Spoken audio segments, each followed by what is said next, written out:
Communicating with players, you saw kind of the different cues, and I don't think there's anything out there that was like, whoa, I hadn't thought of that, okay? But it is something to kind of be aware of. The other thing, number one to be aware of, is terminology, okay? We all have played basketball, some of us have coached it, but sometimes we forget that we're coaching kids that have only played for 1 or 2 years, or maybe this is their first time playing in a league.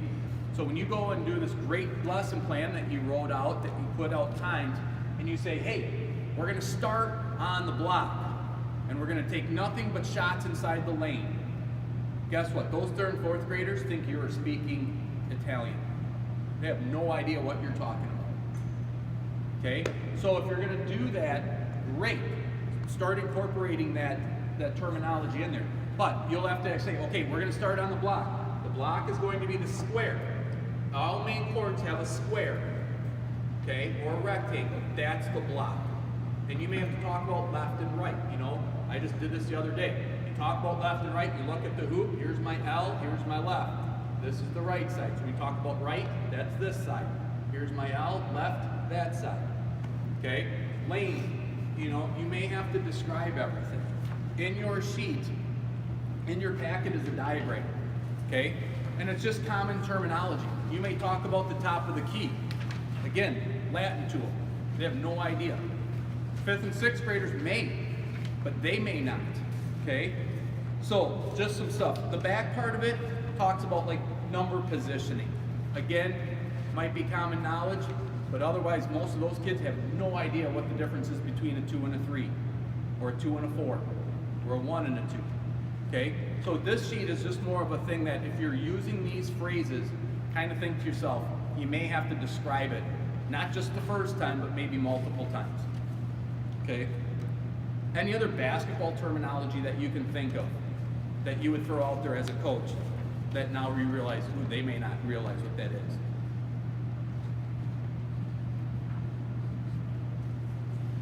I don't know. I'm just, if any of you had anything. So again, just kind of keep in mind, you know, if you're using positions on the floor the first few times, you may have to really show them exactly where it is.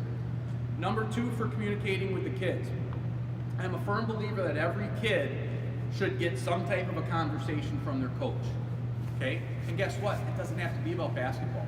I mean, at some point you should be talking to them and helping them out, right? But it should just be a, hey, how you doing? Hey, Dave, how was school today? You know? Hey, Crystal, what are you doing this weekend? You know what? That makes a huge difference in these kids' lives.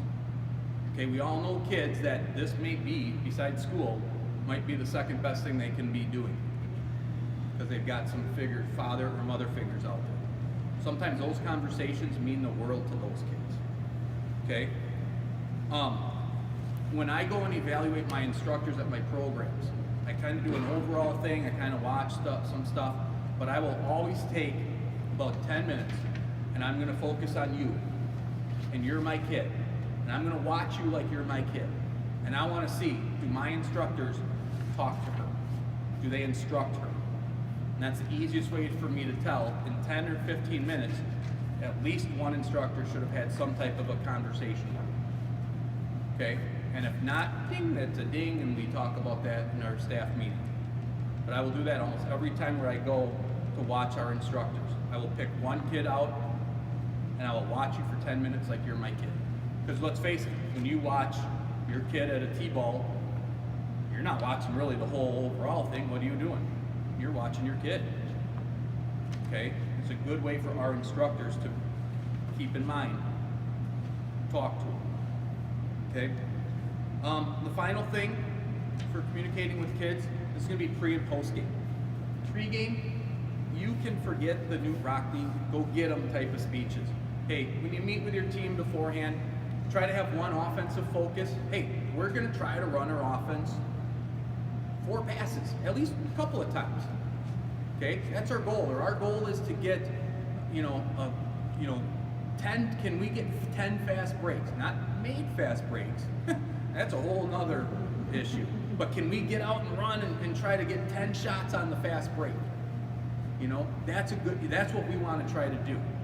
You know, and then you don't have to keep track. You can, but at the end, if you think, I think we got a lot of fast breaks in the post game, hey, that was our goal. We did a great job. If your goal was 10 and you realize, I don't remember seeing more than 3, you know, hey guys, we wanted to do fast breaks. We didn't get to it this game. We didn't do it enough. But next game, we're going to really work on that. Okay? Pre-game, keep it short. 1 or 2 things. Post-game, keep it shorter. Okay? Game's over. Get the stuff off the bench.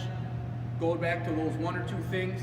Hey, you did a great job, guys. Even if you lose, hey, you know, don't even focus on the score. Sometimes in my post-game talks, it wasn't even about, you know, guys, we should have won that game. It's more like, hey, you know, you lost. Hey, guys, our goal was 10 fast breaks. We did a great job of that.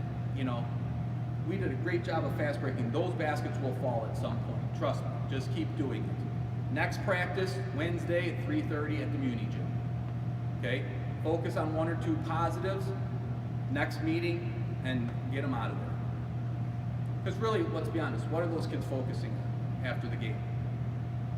Going home and play Fortnite. Or going to breakfast or something. Okay? So, no need to get on them. Game's over, done. If there's something that was really bad, you can talk about it at practice. Okay? Any questions about communicating with players? Okay? Top 3 ways to communicate with parents.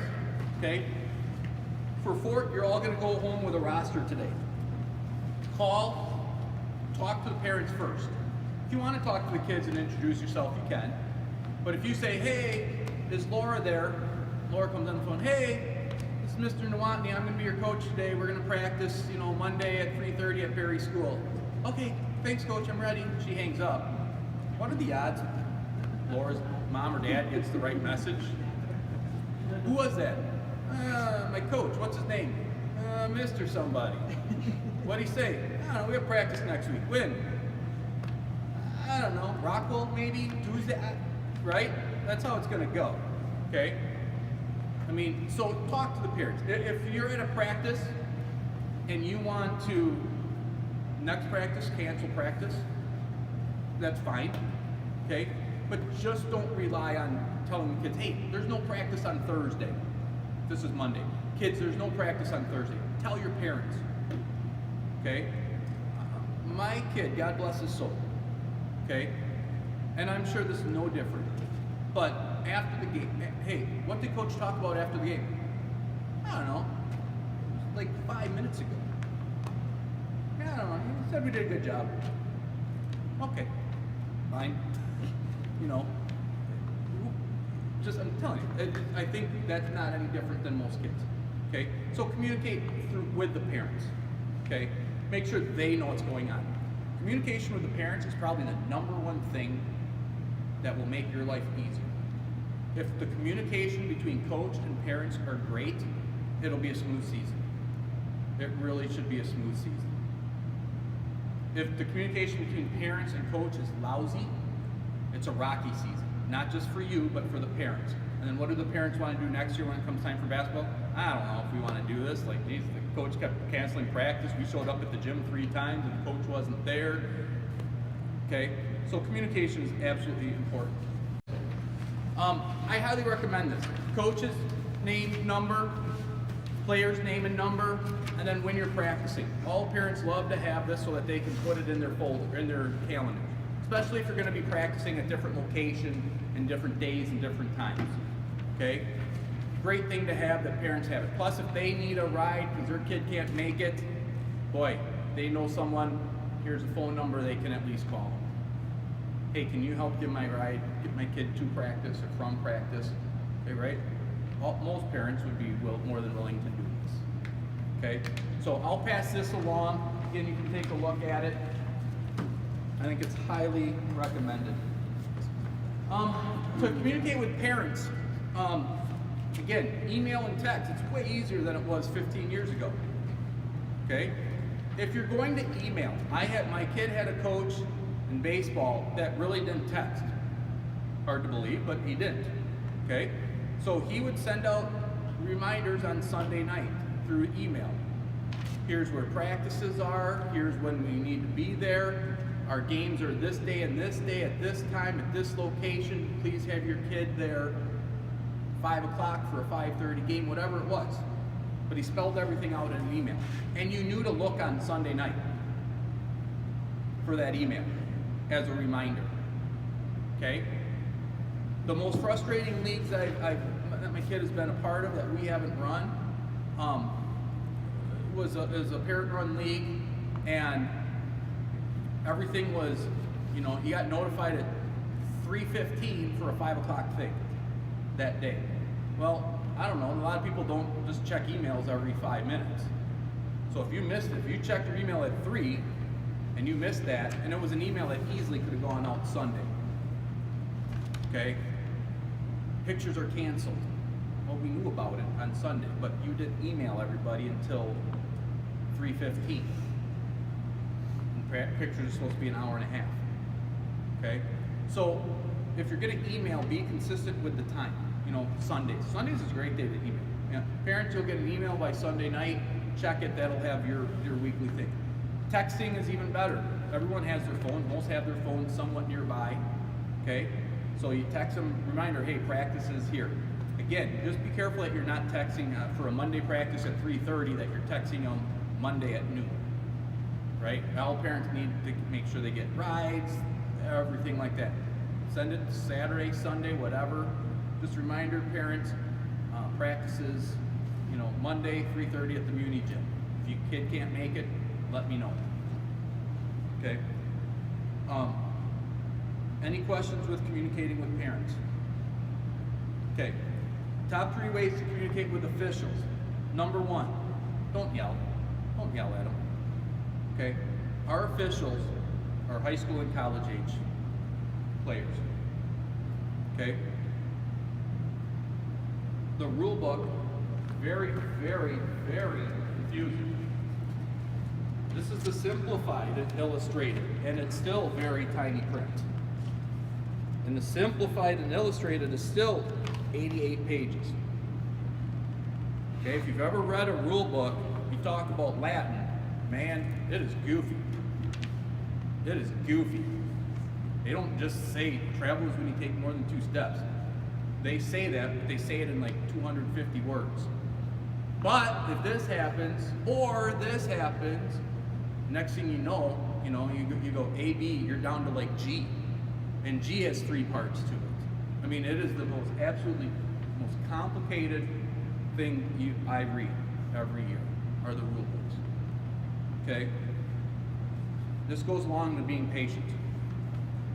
Just like the players, fairly new, even your 6th graders have had 4 years. My officials maybe have had 4 years. Okay? So it's going to be, there's a learning curve for them. If you need to talk to officials, do it off the basketball floor. Okay? Great story. Years ago, coach, kind of a hothead at times, was talking to one of the officials on the floor, and he's using his hands, and he looks like he's angry. So I'm kind of coming up to him, kind of wait, talk to the official. When they're done, they're out there for about 45 seconds. What were they about? Oh, he was talking about the vacation they were going on. He's very, and he knew the ref, but I didn't tell you, from a distance, it looked like he was giving her an earful. Okay? Again, rule book. Everyone who's ever read any articles on sports lately also talks about the shortage of refs. Okay?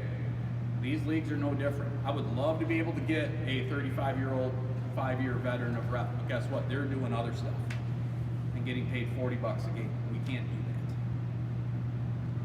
So I just want to say this because I've reffed 1 game in my life, and I'll never do it again. So, I mean, I'm guilty sometimes of saying something to the ref. It's like, oh, it's the time, for your game, but I got asked to ref, and I was like, never again. Yeah. So, It's not easy. It is not easy. And very rarely, especially more in softball than it is in basketball, I'll talk to the refs at halftime, but very rarely will I go up there and try to make a fundamental change during the game. Like in softball, I think if I go up and talk to the umpire about them missing a call, where's their head for the next 10 pitches? Not on the pitches. It's on, dang, Brett thought I missed that call. And as an umpire, I've been guilty of that.